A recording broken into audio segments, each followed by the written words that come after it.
Bonjour Monsieur le Président. Bonjour. Comment s'est déroulé cet entretien, que vous êtes-vous dit?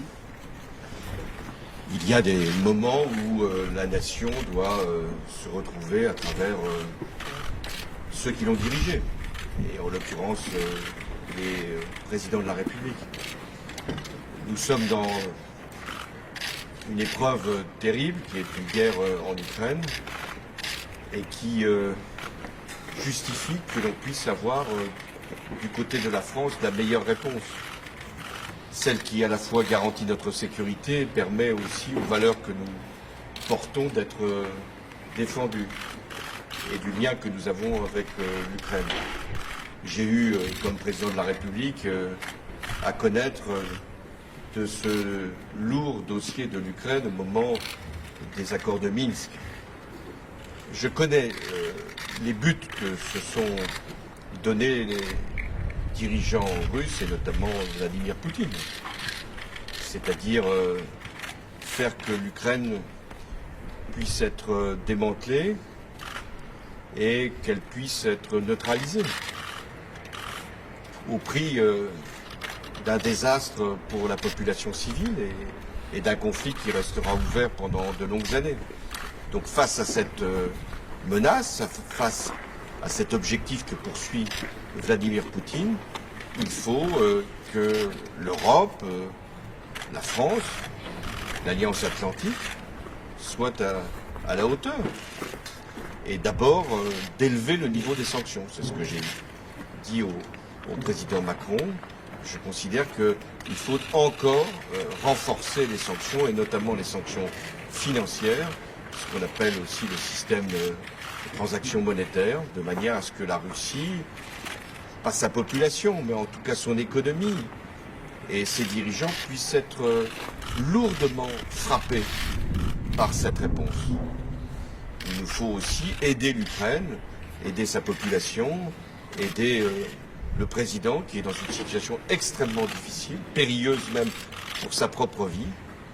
Et enfin, il faut que les Européens se convainquent que leur sécurité, même si elle est dans un réseau d'alliance avec les États-Unis, que leur sécurité est d'abord leur affaire. Et que s'il y a une conclusion déjà à tirer à la veille d'une élection présidentielle, c'est que nous devons, la France, parce que nous sommes le pays d'Europe aujourd'hui, de l'Union à 27, qui dispose d'une force de dissuasion, siégeons comme membre permanent du Conseil de sécurité, nous devons, la France, convaincre nos amis européens qu'ils doivent faire un effort beaucoup plus conséquent pour leur défense et avoir, avec l'Alliance Atlantique, un rapport qui puisse nous assurer que notre sécurité sera garantie. Je fais une dernière observation, c'est que tous ceux qui ont mis en cause l'idée même de l'Alliance Atlantique, l'idée même d'une force de défense européenne, aujourd'hui, dans le débat public français, doivent être appelés à la responsabilité. Monsieur le Président, est-ce que l'Europe a été naïve dans les dernières semaines dans les discussions avec Vladimir Poutine? Non, moi je ne veux pas revenir sur les épisodes précédents. Ce qui compte, c'est ce qu'on fait aujourd'hui.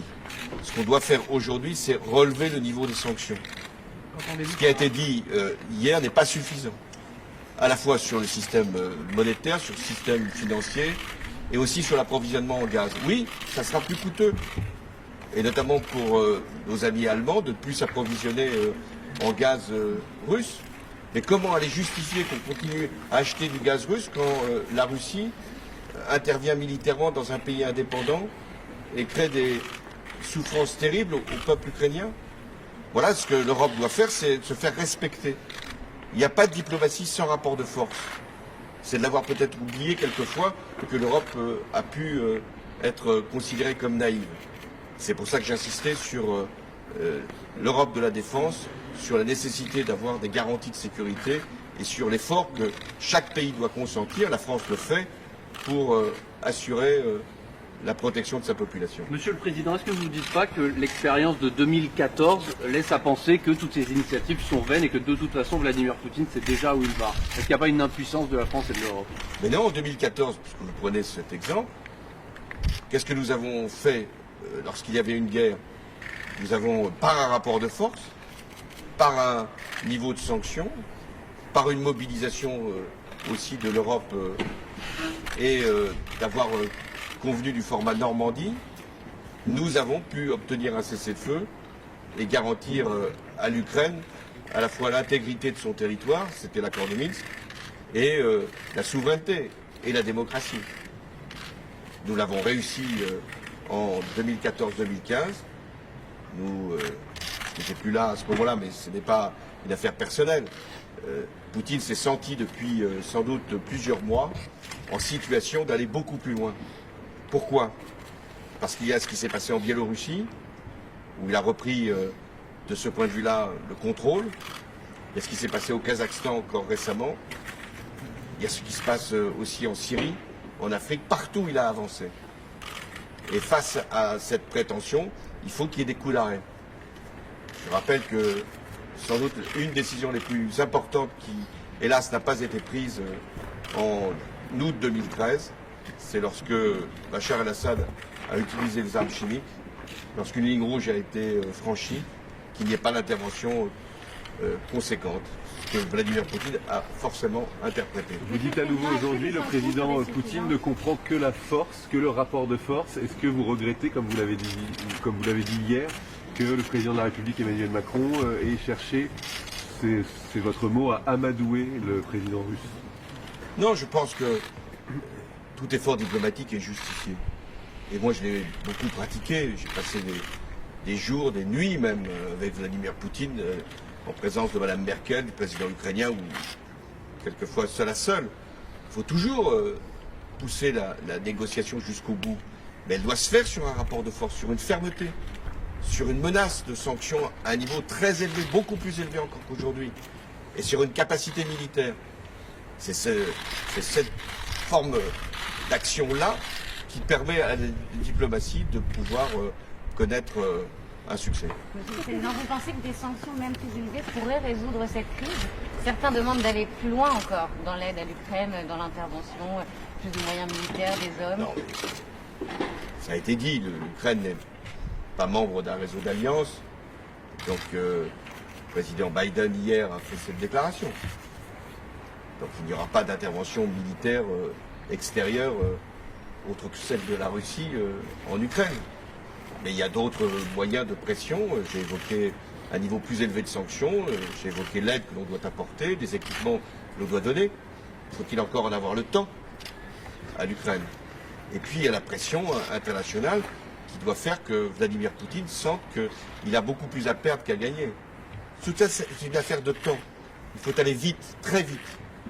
Parce que en Ukraine, ça va vite, hélas, pour la population. L'utilisation de l'arme nucléaire. Non, Là, non, écoutez, nous n'avons pas évoqué ce point parce que ce point-là n'a pas à être évoqué. Nous ne sommes pas dans ce scénario. Monsieur le Président, Je vais terminer là-dessus, oui. est-ce que tous les programmes des candidats à la présidentielle ne sont pas caducs du fait de cette guerre en Ukraine?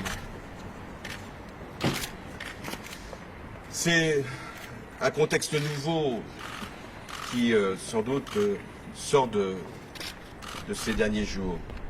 Contexte international, contexte européen, mais aussi contexte économique et financier. Nous sommes dans une période où il va y avoir une inflation beaucoup plus forte, des prix de l'énergie beaucoup plus élevés, des niveaux de croissance moins impressionnants que ceux que l'on pouvait imaginer, sans doute des secteurs économiques qui vont souffrir. Je ne suis pas là pour donner des conseils, mais c'est vrai que je pense que la meilleure attitude pour les candidats qui veulent avoir un niveau de crédibilité, c'est de prendre en compte ce nouveau contexte pour formuler des propositions qui puissent être adaptées. Il est clair qu'il y aura d'abord à faire en sorte que ce ne soient pas les mêmes qui souffrent de cette situation. Je ne parle pas simplement ici de la population ukrainienne. Je parle aussi de ce qui se passe dans nos économies. Plus que jamais, il va falloir agir pour que les plus fragiles, les plus modestes puissent être protégés et qu'il y ait aussi, sur le plan de la rigueur des choix budgétaires, des priorités qui doivent être fixées. Ceux qui promettront beaucoup, à mon avis, seront à côté de ce qu'est la réalité. Merci à vous.